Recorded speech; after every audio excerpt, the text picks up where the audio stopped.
नमस्कार, स्वागत है आप सभी का मालवीय एकेडमी बीएचयू वर्ल्ड के इस ऑनलाइन लर्निंग प्लेटफॉर्म पे। दोस्तों, आज इस वीडियो में मैं बात करने वाला हूं कि बीएससी मैथ्स के सभी कैंडिडेट्स अपना सीयूईटी का फॉर्म कैसे भरेंगे। स्टेप बाय स्टेप सारी चीजें मैं आपको इस वीडियो में डिटेल में बताने वाला हूं। मोस्ट ऑफ दी बच्चों को प्रॉब्लम कहां पे आ रही है फॉर्म भरने में, वो है आपके ये 4 पॉइंट्स, जिसमें आपको यूनिवर्सिटी और कोर्स सिलेक्शन में दिक्कत आ रही है, स्लॉट भरने में, उनके टेस्ट पेपर के सिलेक्शन में दिक्कत आ रही है। तो मोस्टली जो आपके ये 4 डाउट्स हैं वो इस वीडियो में क्लियर हो जाएंगे। क्वेश्चन पेपर के मीडियम वाला जो एक आपके डाउट है वो भी क्लियर हो जाएंगे। हम लोग क्या करने वाले हैं, मैं आपको फॉर्म भर के पूरा दिखाऊंगा।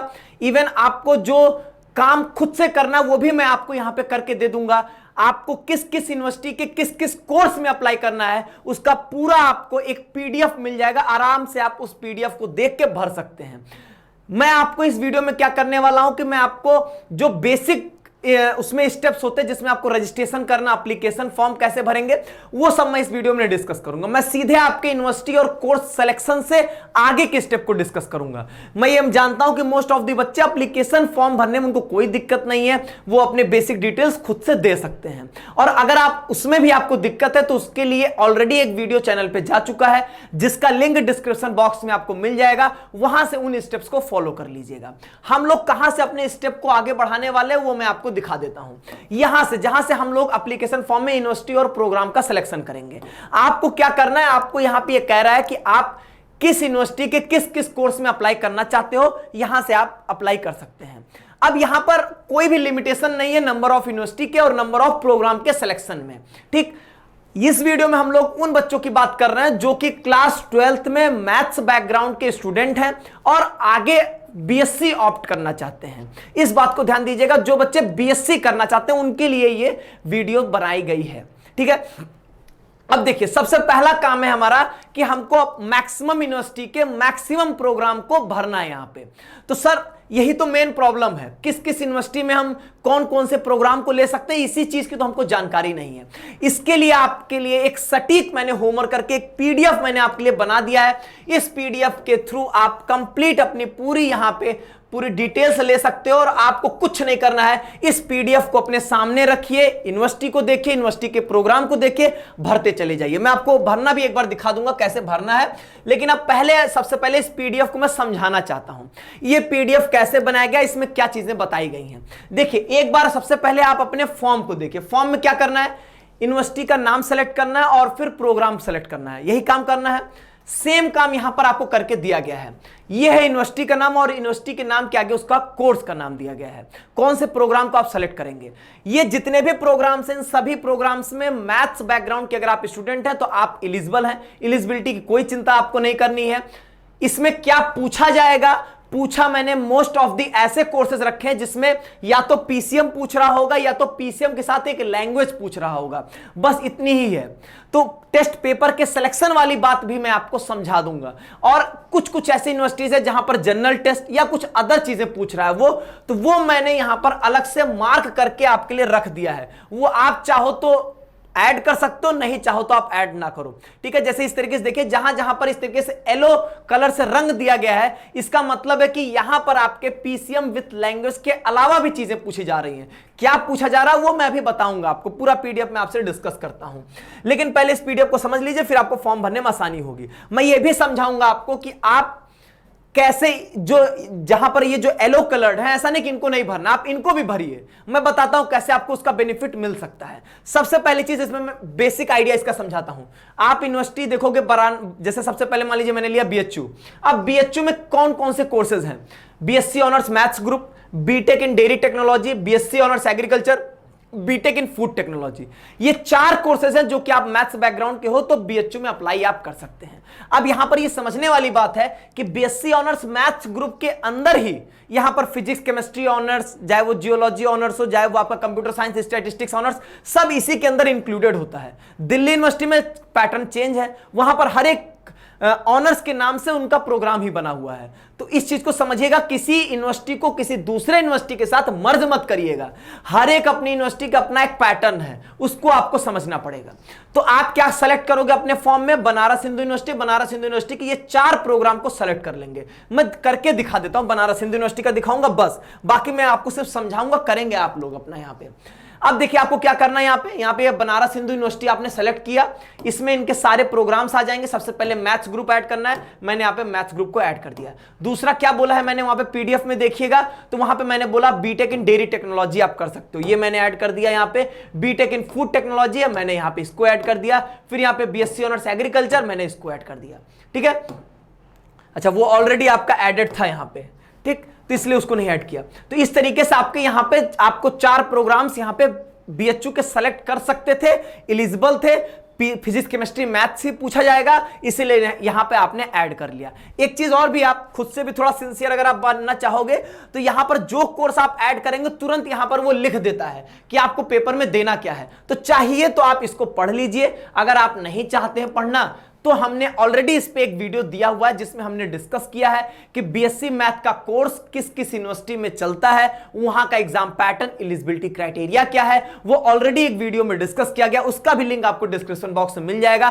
तो उस चीज को डिटेल में समझने के लिए आप उस वीडियो को जरूर एक बार देख लीजिएगा कि किस यूनिवर्सिटी के किस प्रोग्राम की क्या एग्जाम पैटर्न है, वो क्या पूछने वाला पेपर में, आपको क्या क्या अटेम्प्ट करना है, तो वो उस वीडियो से आप क्लियर कर सकते हैं। ये बात हो गई। अब देखिए यहां पर इस तरीके से आप अपना यहां पे सिलेक्शन करोगे, ठीक। अब आइए वापस पीडीएफ में आते हैं। अब मान लीजिए आपने बीएचयू पूरा कर लिया, 4 ही कोर्स है यहां पे मैक्सिमम जिनको आप सेलेक्ट कर सकते हो। इसके बाद आता है दिल्ली यूनिवर्सिटी। दिल्ली यूनिवर्सिटी में 15 कोर्सेज हैं आपके लिए, टोटल 15 कोर्सेज जो आप सेलेक्ट कर सकते हो यहां पे। और सब में मैं कॉमन बताऊं, सिर्फ पीसीएम और एक लैंग्वेज, वो हिंदी या इंग्लिश आप चूज कर सकते हो। पीसीएम और हिंदी या इंग्लिश जो आपको लैंग्वेज सेक्शन में पेपर देना है, उसमें सिर्फ पास होना है, सिर्फ पास, मतलब 30% मार्क्स पाना है सिर्फ, उसका मेरिट काउंट नहीं होगा। उसके आधार पे आपका कोई भी नंबर जो आपका जुड़ेगा वो सिर्फ मेरिट जो बनेगी वो सिर्फ फिजिक्स केमिस्ट्री और मैथ के मार्क्स से बनेगी, ठीक। तो इसलिए आप सारे कोर्सेज में जरूर अप्लाई करेंगे। अब जैसे यहां पर देखिए क्या है, दिल्ली यूनिवर्सिटी में chemistry, physics, polymer science, computer science, electronic instrumentation, environmental science, food technology, geology, mathematics, statistics, इतने सारे प्रोग्राम्स में आप यहां पे अप्लाई कर सकते हैं। अब डीयू आपने दिल्ली यूनिवर्सिटी सेलेक्ट किया, फिर उसके सारे प्रोग्राम्स को 1 बाय 1 सेलेक्ट करके ऐड करते हम लोग यहां पर चले गए। क्या करना है देखिए यहां पे, ये जैसे हमने यहां पे क्या किया, यूनिवर्सिटी ऑफ दिल्ली, कहां गया आपका, नीचे होगा ये आपका ये। अब यहां पे सबसे पहले क्या था हमारा, केमिस्ट्री ऑनर्स है ना। देखिए यहां पर ये मैंने लिया, यहां पे इसको ऐड कर दिया, तो ये आपका ऐड हो गया। बस इसी तरीके से दूसरा कोर्स उठाइए, उसको ऐड करिए, जिस सीक्वेंस में पीडीएफ में लिखा है इसी सीक्वेंस में ऐड करते चले जाइए। इसके बाद यहां पर क्या है आपका एएमयू में आपका क्या है, बीएससी ऑनर्स होम साइंस, सिर्फ आपका यहां पे ऑप्शन में है, सिर्फ बीएससी ऑनर्स होम साइंस। अब यहां पर आप ऐसा है, आप ये कहोगे सर हमको बीएससी ऑनर्स होम साइंस करना ही नहीं है, हम नहीं भरेंगे। आप ये बताइए, आपके इस भरने से कोई नुकसान नहीं है, इसके लिए आपको कोई अलग से पेपर नहीं देना, वही फिजिक्स केमिस्ट्री मैथ का देना, आप दे दो। हम नहीं लेंगे ये हम डिसीजन लेंगे ना बाद में, जब पेपर दे देंगे बाद में, कम से कम ये पछतावा तो ना हो कि यार इस यूनिवर्सिटी में मेरे मेरिट पे हो जाता लेकिन मैंने फॉर्म में भरा ही नहीं था। तो कम से कम ये आपके मन में डाउट नहीं होना चाहिए। आप फॉर्म भर देंगे तो जबरदस्ती आपके ऊपर कोई प्रेशर नहीं डाल देगा कि नहीं आपको एडमिशन लेना है। ऐसे यूनिवर्सिटी ऑफ इलाहाबाद, जामिया, फिर आपका बीबीएयू में जितने कोर्सेज हैं वो सब यहां पे, फिर सेंट्रल यूनिवर्सिटी ऑफ हरियाणा, इसी तरीके से सारे सीक्वेंशियल ये आपके अल्फाबेटिकल ऑर्डर में सेट किया गया है, ठीक है। वो ए से लेकर जेड तक आपके जितने भी यूनिवर्सिटीज आती जाएंगे सब यहां पे सेट किए हुए हैं। अब मैं आपको समझाता हूं कि कहां पर इसमें ये जो एलो कर दिया गया इसका क्या मतलब है। इसका मतलब ये है कि पीसीएम विथ लैंग्वेज के अलावा ये कुछ पूछना चाह रहा है, ठीक है। क्या पूछना चाह रहा है वो मैंने बता दिया, आपको वीडियो में मिल जाएगा जिसका लिंक डिस्क्रिप्शन बॉक्स में मिलेगा, लेकिन मैं वैसे ही समझा देता हूं यहां पे क्या है। देखिए सेंट्रल यूनिवर्सिटी ऑफ झारखंड के ये जितने भी कोर्सेज हैं इसमें इन्होंने पता नहीं क्या इनको ऐसा समस्या थी, इन्होंने क्या किया यहां पे, जैसे मैं बात करूं मान लीजिए ये है बीएससी एमएससी इन केमिस्ट्री है, तो यहां पे इन्होंने डोमेन में कहा है कि आप फिजिक्स, केमिस्ट्री, मैथ, बायो और एक कोई और सब्जेक्ट, मतलब 5 डोमेन में इन्होंने पेपर पूछ लिया। अब ऐसे बहुत कम बच्चे होंगे जो पीसीएमबी से होंगे, मतलब फिजिक्स, केमिस्ट्री, मैथ, बायोलॉजी पढ़ते होंगे, उसके साथ उन्होंने शायद जियोग्राफी या कंप्यूटर साइंस ये सब सब्जेक्ट भी पूछ लिया है। तो नहीं पॉसिबल है कि आप 5 डोमेन 6 डोमेन तैयार नहीं कर सकते। इवन इसमें कौन सा कोर्स है मुझको एग्जैक्ट नहीं याद आ रहा है, मे बी शायद वो आपका जियोलॉजी या जियोग्राफी का, जिसमें इन्होंने 6 डोमेन पूछ लिया, 6 डोमेन पेपर लेंगे, फिजिक्स, केमिस्ट्री, मैथ, बायो, एजी सब पूछ लेंगे। तो पॉसिबल नहीं है किसी बच्चे के लिए वो तैयार करना। मैं ये मान के चलता हूं कि मोस्ट ऑफ द बच्चे पीसीएम एक लैंग्वेज के अलावा नहीं तैयार कर पाएंगे। कुछ ऐसे बच्चे होंगे जिनका कंप्यूटर साइंस अच्छा होगा, पहले से तैयार होगा, वो लोग इन सभी को जरूर भरें, ठीक है। तो कुछ नहीं करना, आप सेंट्रल यूनिवर्सिटी ऑफ झारखंड जैसे सेलेक्ट करोगे, ये कोर्स सेलेक्ट करोगे, तो वहां पे खुद वो लिख कर दे देता है कि आपको ये पेपर देना है वहां पे, ठीक है। तो उसमें कोई ऐसी समस्या नहीं है। अगर आप ऑलरेडी पढ़े हो, आपकी तैयारी है, तो आप भरना, नहीं मत भरना आप, ठीक है। इसी तरीके से हम लोग यहां पर आएंगे central university of south Bihar, ये बीएससी बीएड प्रोग्राम है। यहां पर आप एलिजिबल हो, आप फॉर्म भर सकते हो, लेकिन यहां पर आपको टीचिंग एप्टीट्यूड डोमेन सब्जेक्ट का पेपर देना पड़ेगा। अब मैं ये मानता हूं कि टीचिंग एप्टीट्यूड पढ़ने वाले बच्चों की संख्या बहुत कम होगी, लेकिन मैं कहता हूं कि आप भर दो फॉर्म। आप अगर पेपर, आप बीएड बीएससी बीएड एक साथ करना चाहते हो तो आप पेपर भी दे दो। क्या पता कि आप ही के जैसे सारे बच्चों जो कोई टीचिंग एप्टीट्यूड ना पढ़ के गया हो, तो हो सकता है कि पीसीएम की ही मेरिट से आपका सिलेक्शन हो जाए। मतलब पीसीएम से ही आप इतना अच्छा स्कोर कर जाओ कि आपको जो टीचिंग एप्टीट्यूड वाला डोमेन है उससे कोई फर्क ही ना पड़े, ऐसा भी हो सकता है, ठीक है। तो इसलिए मैं कहूंगा कि आप भर दो, अगर आपको देने के मन हो तो आप पेपर दे सकते हैं, लेकिन इसीलिए ये सब मैंने ऑप्शनल कर दिया है। बाकी सब में तो आपको भरना ही भरना है। इसी तरीके से यहां सब भी है, जैसा बैचलर ऑफ साइंस जियोलॉजी है मिजोरम यूनिवर्सिटी में, तो ये कहता है कि आपको डोमेन में जियोलॉजी का पेपर देना पड़ेगा, जियोलॉजी या जियोग्राफी। अब जियोलॉजी और जियोग्राफी मोस्ट ऑफ दी, मैं मानता हूं कि मैक्सिमम बच्चे नहीं पढ़ते हैं 12th में, तो वो पेपर कैसे देंगे। हाँ, अब आप स्पेशली इसी की तैयारी कर रहे हो, आप जियोग्राफी बहुत अच्छे से प्रिपेयर करो, तो आप पेपर दो वहां पे, तो आप भर सकते हैं। ये मैंने बनाया है एलिजिबिलिटी के बेसिस पे, ठीक। और जितने भी एलओ हैं, यहां पर कुछ ना कुछ एक्स्ट्रा पूछ रहा है। किसी में जनरल टेस्ट पूछ रहा होगा, तो जनरल टेस्ट वालों को भी मैंने यहां पे एलओ कर दिया है। अब जैसे कि यहां पर है शायद बीएससी जनरल है, यहां पर जनरल टेस्ट पूछ रहा है, सिर्फ जनरल टेस्ट। अब जनरल टेस्ट की आप तैयारी कर रहे हो नहीं कर रहे हो, ये हम नहीं बता सकते हैं। और इवन मैं ये कहूंगा, मेरा सजेशन जो होगा, पर्सनल सजेशन, आप जनरल टेस्ट का भी पेपर दो। देखो एक बात बताइए, उसमें क्या है, रीजनिंग है, मैथ्स है। मैं नहीं, ये नहीं कह रहा हूं कि आप तैयारी करके दीजिए, आप ऐसे ही उसको टेस्ट दे दीजिए। आपके ही जैसे सभी बच्चे होंगे जो ऑलमोस्ट वैसे ही टेस्ट दे रहे होंगे। जीके करंट अफेयर में वैसे ही जाइएगा, जितना याद होगा वहां कर दीजिएगा। करंट, बाकी आपका मैथ्स और रीजनिंग आप कर ले जाओगे, मैथ्स के बच्चे उतना आप करते रहते हो, कोई दिक्कत नहीं है, ठीक है। सिर्फ फॉर्म भरने के लिए मैं बोल रहा हूं, तैयारी आप पीसीएम और एक लैंग्वेज इतना ही करिएगा, उससे ज्यादा करेंगे तो सब खराब करके बैठेंगे, कुछ तैयारी नहीं होगी फिर। इसी तरीके से आप देखोगे पूरी पीडीएफ आप यहां पे देख सकते हो, और जहां जहां पर एलो है वो आपके लिए ऑप्शनल है। आप चाहो तो उसको ना फिल करो, चाहो तो फिल कर सकते हैं आप, ठीक है। क्योंकि अगर आप उसको आप फिल करेंगे तो जनरल टेस्ट या हो सकता है कोई एक्स्ट्रा डोमेन आपको देना पड़ेगा पीसीएम और लैंग्वेज के अलावा। इस बात को समझ लीजिएगा, ठीक है। तो इस तरीके से आप यहां पर इस पीडीएफ को मैं डिस्क्रिप्शन बॉक्स में दे रहा हूं, आराम से देखिए, भरिए, आपका काम खत्म हो जाएगा। सबसे मोस्ट इंपॉर्टेंट स्टेप आपका यही है। ये स्टेप कंप्लीट होने के बाद अगला जो हमारा स्टेप आता है वो भी बहुत इंपॉर्टेंट स्टेप है, वो है आपके टेस्ट पेपर का सिलेक्शन, ठीक है। तो ये हमने कर दिया। अब इसके बाद देखिए हमको क्या करना है। इसके बाद आपको यहां पे प्रोसीड टू नेक्स्ट सेक्शन करिए। अब यहां पर आएगा आपको अपना टेस्ट पेपर यहां पे सेलेक्ट करना है, ठीक है।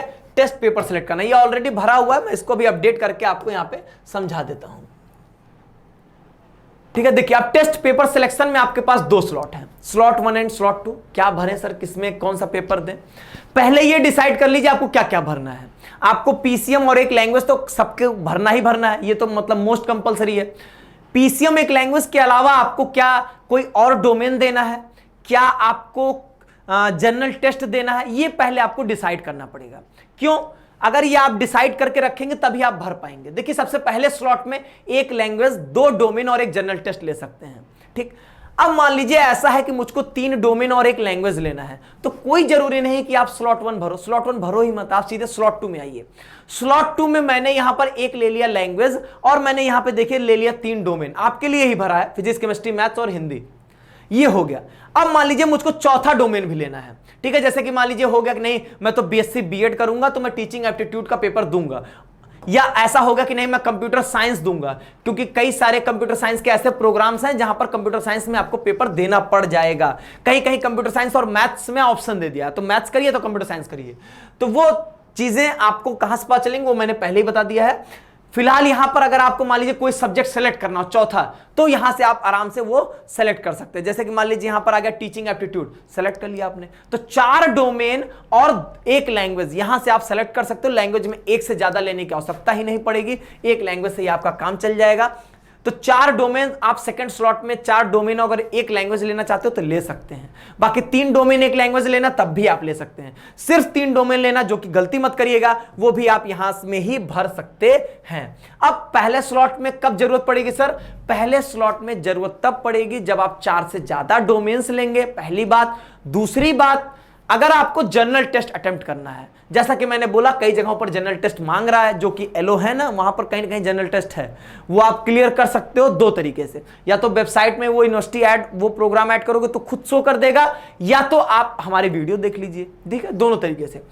जनरल टेस्ट में जैसे ही आप अप्लाई करोगे तो आपका पहला स्लॉट भी एक तरीके से आपने ले लिया, तो पहला स्लॉट और दूसरा स्लॉट, दोनों स्लॉट की आपको फीस देनी पड़ेगी। और अगर सिर्फ सेकंड स्लॉट में भरेंगे तो पहले स्लॉट की फीस नहीं देनी पड़ेगी, ठीक है। तो पहले स्लॉट की आपको जरूरत तभी पड़ेगी जब आप 4 से ज्यादा डोमेन में पेपर देना चाहेंगे और जनरल टेस्ट अटेम्प्ट करना चाहेंगे, ठीक। बाकी आपको कोई भी नीड नहीं पड़ेगी, आप चाहें तो सेकंड स्लॉट में भर के अपने फॉर्म की फीस को बचा सकते हैं, ठीक। तो इस तरीके से आपके टेस्ट पेपर का सिलेक्शन हो जाएगा। मैं आपको यही सजेस्ट करूंगा कि आप 3 डोमेन, फिजिक्स, केमिस्ट्री, मैथ, अगर आप स्पेशली आपका कंप्यूटर साइंस तैयार है तो कंप्यूटर साइंस भरिएगा, नहीं तो मत भरिएगा। और एक और आप क्या करिएगा, यहां पे एक लैंग्वेज सेलेक्ट करिएगा, ये मिनिमम है। इसके अलावा मेरा जो पर्सनल सजेशन होगा कि 3 डोमेन, एक लैंग्वेज और एक जनरल टेस्ट आप भर दीजिए, ठीक है। जनरल टेस्ट की तैयारी करने के लिए मैं बिल्कुल नहीं बोलूंगा आपको फिजिक्स, केमिस्ट्री, मैथ तैयार करिए, लैंग्वेज तैयार करिए, मैं नहीं बोलता हूं आपको कभी भी जनरल टेस्ट तैयार करने के लिए, लेकिन पेपर आप अटेम्प्ट कर लीजिए, ये मेरा सजेशन होगा, ठीक है।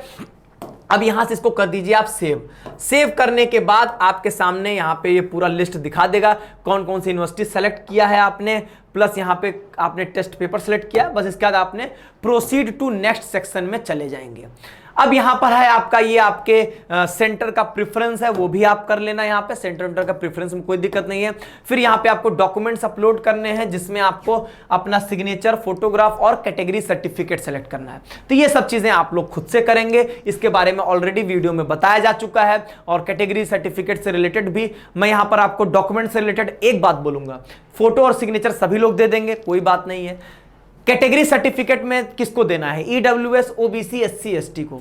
ईडब्ल्यूएस और ओबीसी वालों को 1 जनवरी 2022 के बाद का ही सर्टिफिकेट देना है। आपके पास सर्टिफिकेट नहीं है तो आप एक डिक्लेरेशन फॉर्म भर के सबमिट कर सकते हैं। यहां पर उसी का पीडीएफ आपको क्या करना है, मैं डिस्क्रिप्शन बॉक्स में आपको डिक्लेरेशन सर्टिफिकेट अपलोड कर दे रहा हूं, वहां से आप डाउनलोड करके उसको प्रिंट निकाल के पूरा भरिएगा, उसका स्कैन करके पीडीएफ के फॉर्म में यहां पे अपलोड कर दीजिएगा, ठीक। ये किसके लिए? ओबीसी और ईडब्ल्यूएस के लिए है। अगर आपके पास 1 जनवरी 2022 के बाद का है तो डायरेक्ट आप सर्टिफिकेट अपलोड कर सकते हैं। एससी एसटी वालों के लिए कोई डेट की बाउंडेशन नहीं कि 1 जनवरी 2022 के बाद का चाहिए, 1 जनवरी 2022 के पहले का भी रहेगा तो कोई इशू नहीं है, आप आराम से दे सकते हो। बस वहां पर आपको क्या ध्यान देना है, आपको यह ध्यान देना है कि आपका वो सर्टिफिकेट किस अथॉरिटी के सिग्नेचर से बना है और कौन कौन से अथॉरिटी अलाउड हैं। ये मैं आपको डिस्क्रिप्शन बॉक्स में एक पीडीएफ डाल रहा हूं, जिसमें उन्होंने कास्ट सर्टिफिकेट का एक प्रोफार्मा डाला हुआ है कि किस तरीके से आपका कास्ट सर्टिफिकेट बना होना चाहिए। उसमें उन्होंने नीचे क्लियरली मेंशन किया है कि किस किस अथॉरिटी के सिग्नेचर आपके वैलिड होंगे, तो वहां से देख लीजिएगा, जिससे आपसे हो सकेगा उसको करवा लीजिएगा, ठीक। ये रहा डॉक्यूमेंट में समस्या। इसके बाद का जो अगला स्टेप जो फंसता है वो सिर्फ है क्वेश्चन पेपर का मीडियम सेलेक्ट करना। क्वेश्चन पेपर के मीडियम सिलेक्शन में मैं आपको एक बात बोल देना चाहता हूं, आप जो भी लैंग्वेज सेलेक्ट करोगे, जिस लैंग्वेज में देखिए 3 सेक्शन है आपके पास, एक लैंग्वेज सेक्शन, एक डोमेन सेक्शन और एक जनरल टेस्ट। लैंग्वेज सेक्शन का पेपर उस लैंग्वेज में होगा जो लैंग्वेज आप सिलेक्ट किए होंगे। जैसे आपने अगर हिंदी लैंग्वेज लिया है तो हिंदी में पेपर होगा, बहुत कॉमन सेंस वाली बात है। जो हमको क्वेश्चन पेपर का मीडियम सेलेक्ट करना है वो बेसिकली डोमेन और जनरल टेस्ट के लिए सेलेक्ट करना है। जो आपके क्वेश्चन पेपर मीडियम आप सेलेक्ट करोगे उसी लैंग्वेज में आपको कौन डोमेन और जनरल टेस्ट आपको मिलेगा, ठीक है। अब यहां पर दूसरी बात सुनिए, पेपर आपका बाइलैंग्वेज होगा, 2 भाषाओं में आपका पेपर होगा। सर ये क्या मतलब हुआ? पेपर आपका इंग्लिश लैंग्वेज में होगा प्लस एक लैंग्वेज जो आप सेलेक्ट करोगे। यहां पे क्या मतलब सर? आपने मान लीजिए क्वेश्चन पेपर मीडियम सेलेक्ट किया तमिल, तो आपको पेपर तमिल और इंग्लिश में मिलेगा। आपने सेलेक्ट किया क्वेश्चन पेपर मीडियम हिंदी, तो आपको पेपर हिंदी और इंग्लिश में मिलेगा। यह मत समझिएगा हिंदी सेलेक्ट करने का मतलब सिर्फ पेपर हिंदी में आएगा, नहीं, हिंदी और इंग्लिश में होगा। आपने सेलेक्ट किया संस्कृत, तो आपका पेपर संस्कृत और इंग्लिश दोनों में होगा। मतलब कहने का यह हुआ इंग्लिश लैंग्वेज में आपका पेपर बाय डिफॉल्ट होगा, वो फिक्स है। आपको एक दूसरी लैंग्वेज चूज करनी है, तो मेरा सजेशन होगा आप हिंदी लैंग्वेज चूज कर लेना अपना क्वेश्चन पेपर का मीडियम, ताकि आपको पेपर हिंदी और इंग्लिश दोनों में मिल सके। ठीक, हाँ, आप प्योर इंग्लिश मीडियम के स्टूडेंट हो तो इंग्लिश सेलेक्ट कर लेना, तो वैसे भी पेपर आपको इंग्लिश में मिलने वाला था, आपको सिर्फ इंग्लिश में ही मिलेगा। ठीक है, ये बात समझ गए। तो क्वेश्चन पेपर मीडियम में भी कोई इशू अगर नहीं आता, उसके बाद आपको पेमेंट करके अपने फॉर्म को सबमिट कर देना है। मोस्ट इंपॉर्टेंट स्टेप था आपके यूनिवर्सिटी और यूनिवर्सिटी के प्रोग्राम के सिलेक्शन की और टेस्ट पेपर का सिलेक्शन, वो मैंने आपको यहां पे अच्छे से बता दिया, और ये पीडीएफ मैंने आपके लिए प्रिपेयर किया था, वो मैं आपको यहां पे दे रहा हूं। ठीक है, जितने भी प्रोग्राम्स हैं सारे प्रोग्राम्स को भरिएगा, पीडीएफ को एक बार अच्छे से रीड आउट कर लीजिएगा। तो आज के वीडियो में बस इतना ही। उम्मीद करता हूं आज के वीडियो के बाद बीएससी मैथ के किसी भी बच्चों का फॉर्म भरने से रिलेटेड कोई भी डाउट नहीं बचा होना चाहिए। चलिए आज के वीडियो में बस इतना ही। आगे के अपडेट्स के लिए चैनल से जुड़े रहें। बहुत बहुत धन्यवाद।